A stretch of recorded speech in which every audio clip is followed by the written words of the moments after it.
Hey folks, I'm here with Junior Balogun for an episode of Inclusion Tube. We're here to talk to him about his journey as a musician, and then he's going to give us a little musical performance at the end. Junior, can you tell the folks of Inclusion Tube and Inclusion Festival a bit about yourself? Hey people, thanks for having me on. Um, my name is technically Olusegun Balogun. Sorry, 1 second. I had my Google on and she heard people instead of Google. My name is Olusegun Balogun. I'm from Nigeria. I moved here about, let's say, 13 years ago. I go by Junior because, my dad has the same first name with me. And I'll say we've always been a musical family. Like I've always sang. And if you come to our house, you probably get annoyed just living there for a while because we can't go like 5 seconds without singing some kind of song. And I'd say eventually I started listening to more of like Pink Floyd and more of those like guitar focused songs. And I had a friend who played guitar. So it was more of like, going to his house, I'll pick up his guitar. I don't know what I'm doing, but I'll just play around with it. I'm like, you know what? Instead of fooling around, let me actually like dedicate some time to learning this. And I remember it was my freshman year of college. Somehow I found the discipline to just go home after work to my apartment and just sit down and watch tutorials and just practice, practice, practice. And eventually I started picking up some things. Actually, if you go on my YouTube profile, because I try to document my journey along, you can see like my very first video. I still cringe when I watch it right now because it's like the sense of accomplishment I had for doing the smallest things. It was just, now in hindsight, I'm like, I'm glad I took that journey. But yeah, it was, I mean, my friend was my inspiration. His name was Ryan Ackerman. And we kind of had this little competition with other people who were trying to learn. So that kind of helped me progress the process. And then along the line, I just slowly started, posting songs on YouTube. I initially started with YouTube, just covering songs. I got a few followers. I took a break a little bit. And then I decided to just dedicate more time towards Instagram. And I'd say like so far, it's still a learning process, but the results have been pretty good. Like nothing is more inspiring than an artist, especially a local artist, when you have random people you don't know just find some connection with something you sang, especially if it's an original song. Because I mean, for me, music, bands that I adore, it's always listen to that lyric. I put very high emphasis on lyrics and realizing it's not just some random words they put on paper. If you're an artist who writes songs, there's a process, a mindset. You either put yourself into that mindset or you've experienced that mindset and you put it on paper. And the fact that an artist can protrude that and have me feel that sense of connection and have me feel that moment in time that's probably 20 years from now for them, but I'm feeling like it's just happening to me. I really adore that. Like my greatest example of that is Time by Pink Floyd. I don't know if you're a Pink Floyd fan, I keep referencing them, but it's like every time I listen to that song with every new step of my journey, it has a new meaning to me. So little things like that I adore. And yeah, in general, that's just me. Um, Music for me right now is just, especially in these difficult times, you know, it's a good hobby to have. It's a good sense of expression, connectivity. All right, excellent, man. So before moving to the country, like what prompted your family to make such a big move from Mm. Nigeria, I think you said, to America? Um, for a better life. It was one of those things. I was about 11 years old when the move started happening. My dad kind of did this like visa lottery thing where now that I think about it, the fact that we actually went from step one all the way here is crazy because it's like the chances of you actually going through all those processes.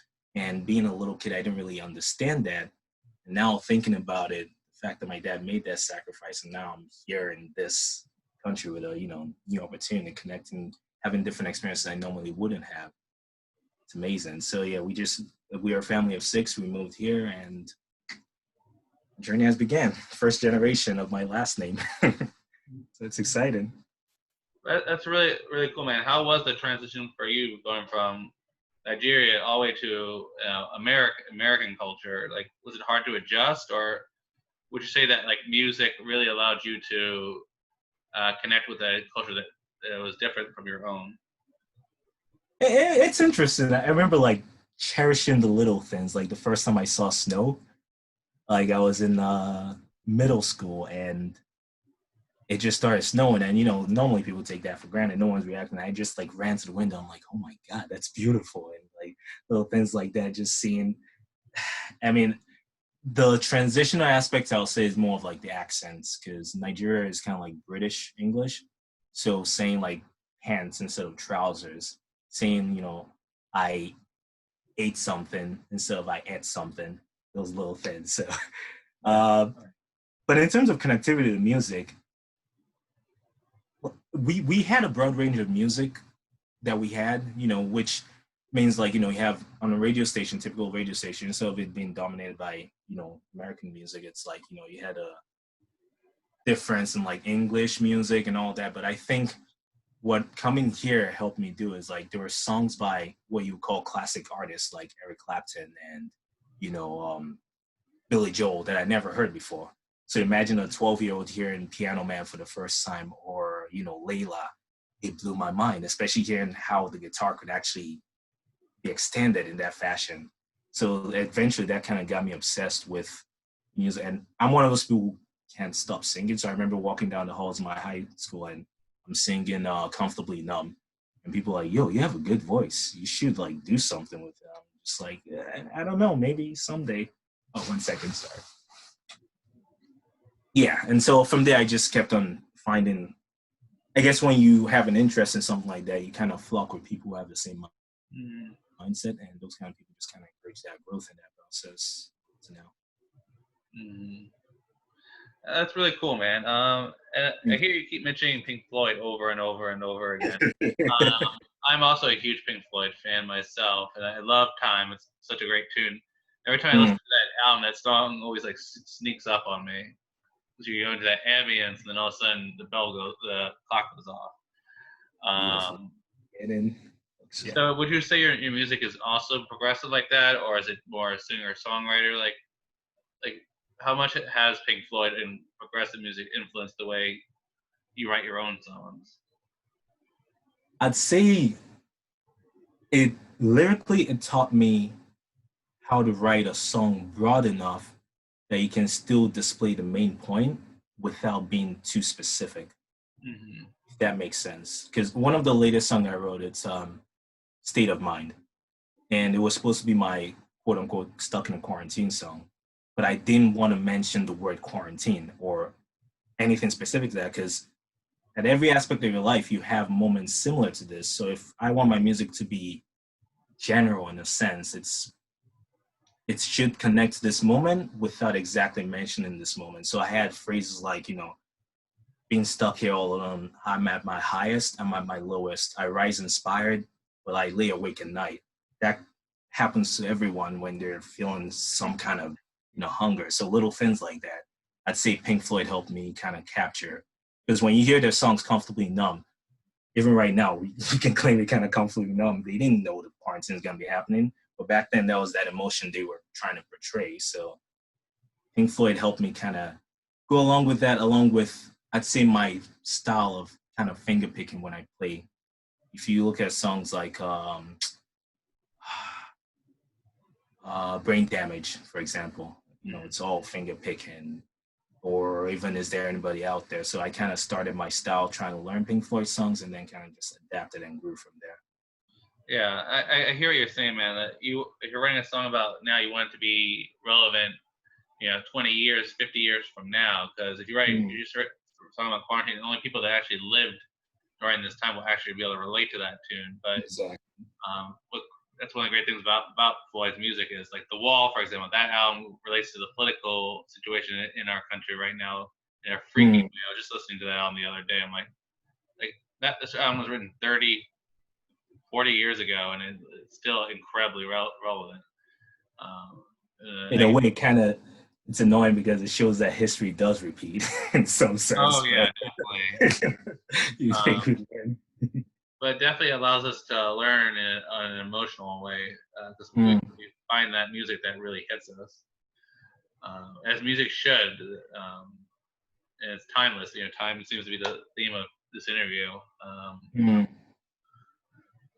I mean, So one of my biggest pet peeves is, and I don't know how to still take this moving forward, but I hate songs that rely too much on like beats and instrumentals rather than having that like merging.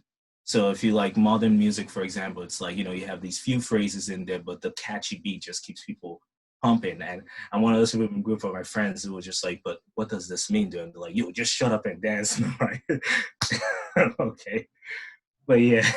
yeah, I hear you, man. Like music should actually mean something. Like it can have a catchy beat, but like it can mean something. Like Floyd's music can send you into such a spiritual place, but yet the words actually mean something, not just Exactly. like nonsense. And what's beautiful about like more poetic verses is that everyone can interpret it for their own. Like Hmm. it's not like rap songs where like you know, you know, slap that hoe one more time. Like there's no other meaning to that phrase. I Um, I have this joke that I play with people. I say like, just take a classic rap song and imagine you're in an open mic and you're doing a poetry and just read the lyrics and without that beat, you're just like, what the hell are they talking about? So right, exactly. That's why like I always encourage everyone to listen to stuff like Floyd because I've listened to Dark Side of the Moon probably hundreds of times, but each time I hear something different as a musician myself, mm, like, and then I start wondering how did they create that sound, and I get on my guitar and try to figure out how Waters mm, or Gilmore reached that point. Because what's beautiful about Gilmore's play is that he can make you feel so much with just one note. mm-hmm. Where it takes entire beat progression in a hip hop song To to make make you you feel anything. tips, but And like I think the respect comes from like the older I'm getting right now. When you're younger and you see people doing things that are beautiful, you're like, oh, how did they learn that? The older I'm getting now, I'm like, they started from point zero. It's not like they came out of the womb playing and shredding the guitar. They had to sit down and like force themselves to get the habit. Yeah, the more musically inclined you are, it varies, but everyone has to have that first step where you just, you know, mm-hmm. try to learn. So, I Exactly. can appreciate that. And that's why I think being a musician is so much fun because it's such a representation of life that you never know everything there is to know about music or how to play it. And not every song has been written yet. It's Mm-hmm. infinite possibility. Not every life has been lived. And that's what I love about Floyd. They examine just the human condition, and that's what music should be about. Examining our experiences, not what makes you money or gets your booty shaken. Which you Fitness. just good at certain points during a show, but you also I think you should go to a show to feel something Mm. deep and primal. Um, so have you been able to perform any shows prior to quarantine? Um, I am guilty of being a quiet musician, I'd Mhm. say, which is why Instagram has done so much well for me. I mean, my performing days was more of like when I was in college. I went to RIT, and they had like an open mic on I think Tuesdays or Wednesdays, and I would just like force myself to go there. And that was when I was still in this development stage. So that positive reinforcement I get from people. I remember my first standing ovation. I didn't know how that was supposed to feel, but like that felt well. And unfortunately for me, like I have convenient excuses where I live now, where there's so few of them that I'm more of a performing on Instagram musician rather than going live and out there. So it's kind of one downfall that I have, but hopefully I'm trying to improve that. Gotcha. And definitely, Instagram is definitely a place for young musicians to be found. And I hope whoever watches this video starts following you, man. And let's give people a bit of a taste of what you can do. Here's Junior performing 3 songs. And if you could tell us what each song means to you Hmm. and why you wrote it, or if it's a cover, why you chose that cover for this set. Um, the first song is called Green Eyes by Coldplay. I actually heard this song about a month ago. There was an Instagram person I follow, Eli Ramley, I think is his name, and he covered it, and it just sounded so beautiful. So I was like, you know what, I gotta do this. Um, but yeah, I'll say the connectivity I had to the song was more of just the lyrics. It's beautiful, the whole segment of it, and I kind of slowed it down a little. But here it is. Honey, you are the rock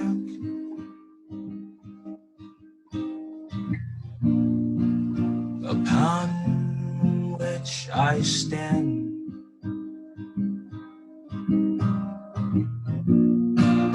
And I come here to tell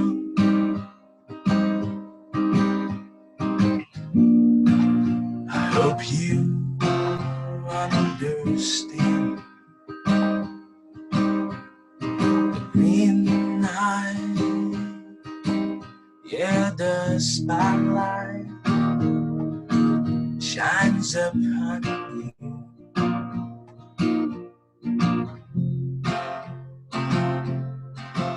And well, how could anybody deny you?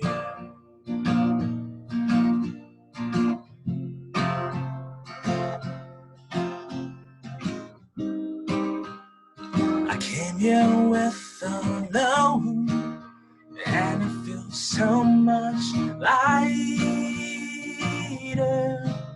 without you. And darling, you should know that I could never go on without you. And those green eyes,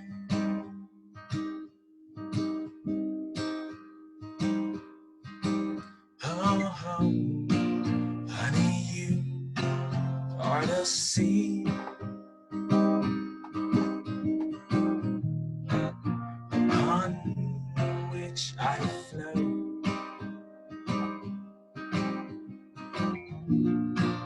And I come here to tell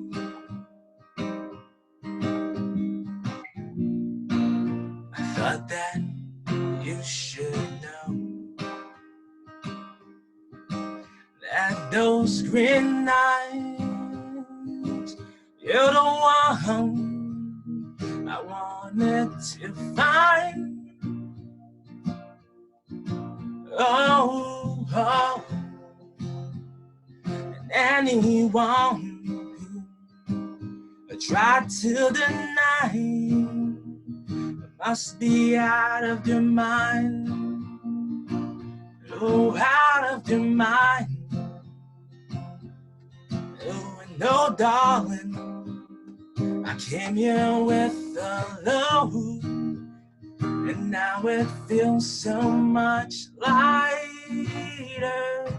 since I met you. And honey, you should know that I could never go on without you. And those green eyes, the green eyes, whoa, oh,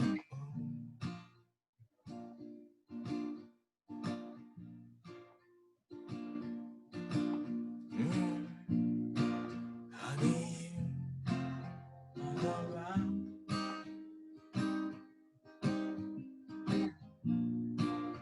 upon which I stand.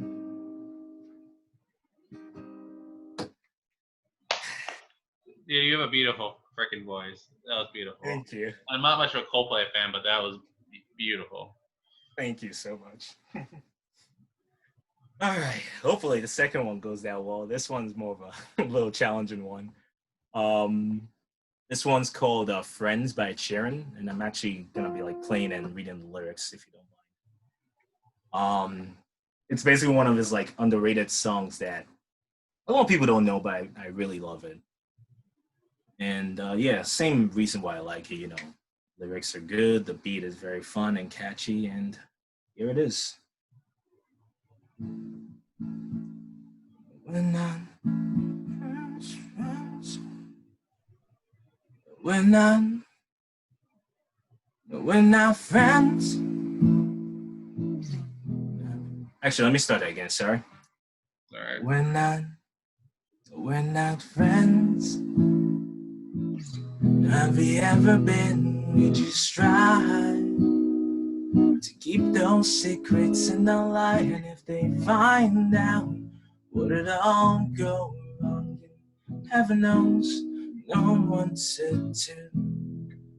So I can take the back road, but your eyes and lead me straight back home. If you know me like I know you, you should love me. You should know that friends just sleep in other beds, and friends won't treat me like you do. And I know that there's a limit to everything, but my friends won't love me like you do. No, my friends won't love me like you do. We're not friends. We could be anything if we try to keep those secrets safe. No one will find out. And if it all went wrong, they'll never know what we've been through. So I can take the back road, but your eyes will lead me straight back home. And if you know me like I know you, you should love me. Well, you should know the friends just sleep in other beds, and friends won't treat me like you do. And I know that there's a limit to everything, but my friends won't love me like you do. No, my friends won't love me like you do. But then again, if we're not friends, then someone else might love you too. Then again, if we're just friends, then be nothing that I could do. Whoa, that's why friends should sleep in another bed. And friends shouldn't kiss me like you do. And I know that there's a limit to everything, but my friends won't love me like you do. Oh, my friends won't love me like you do. Oh no, my friends will never love me like you do. Very nice, man. Again, I can't get over how amazing your voice is. Thank you. Thank you so much. You're welcome. So this last one's actually an original. It's called First Love. And I'd say this one was more of like based in personal experience. It was kind of like my first time dating and just my mindset on like what it takes to hold on to someone. So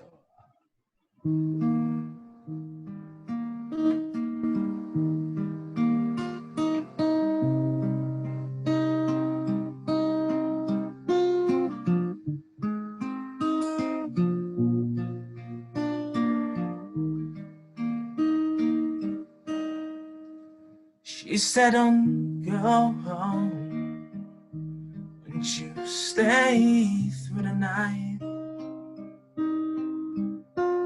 As the turbulent waterfall slowly made its way down her face. And it was right in that moment that I knew I should have said, but my mind went numb and my heart took the wheel. And it's always the first love that ends up hurting the most. And oh, my dear, look how far we've come. And I never thought I'd ever fall for someone like you. And oh, my dear, where do we stand? And it's always the first love that ends up hurting the most. Oh, she said, go. Won't you stay through the night? As the turbulent waterfall slowly made its way down her face. And it was right in that moment that I knew what I should have said. But my mind went numb and my heart took the wheel. And it's always the first love that ends up hurting the most. Oh, tell me now, my dear, look how far we've come. I never thought I'd ever fall for someone like you. And oh, my dear, tell me, where do we stand now? And it's always the first love that ends up hurting the most.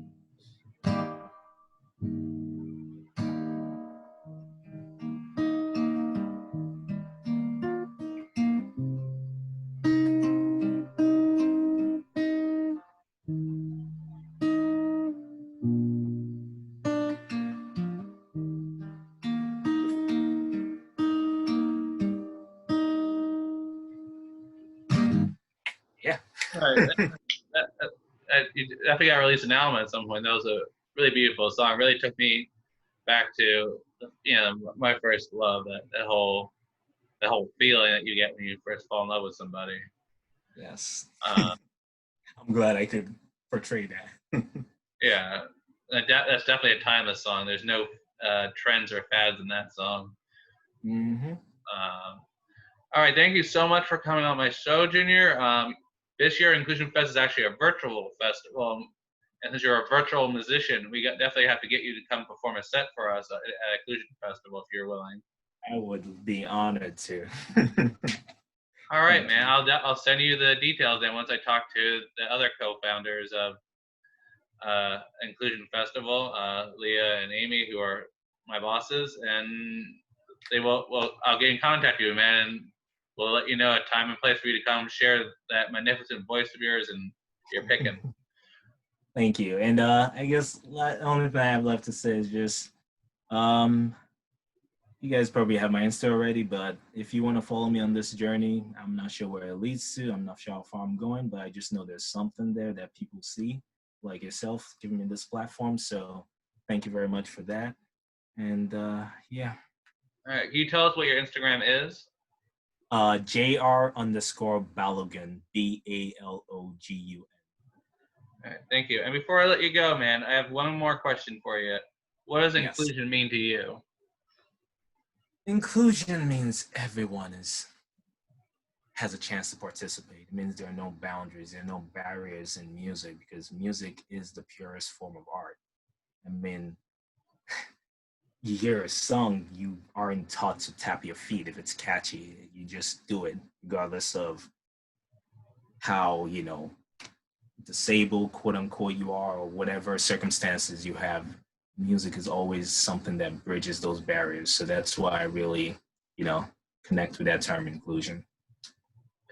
All right. Thanks, man, so much. All right, folks. Follow this man on Instagram and hear his tunes. As the theme of this interview seems to be, it's been a good time getting to know you, Junior, and we hope to catch you on the flip side. It was a pleasure meeting you too, Sam. Thank you. 3, 2,